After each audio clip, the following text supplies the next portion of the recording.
Esta casa com excelente localização no bairro Guaipendi, com área privativa de 250 metros quadrados.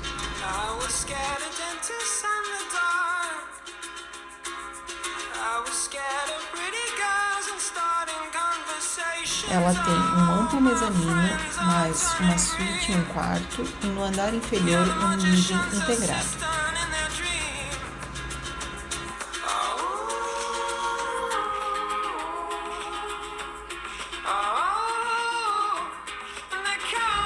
A sala de estar conta com uma aconchegante lareira.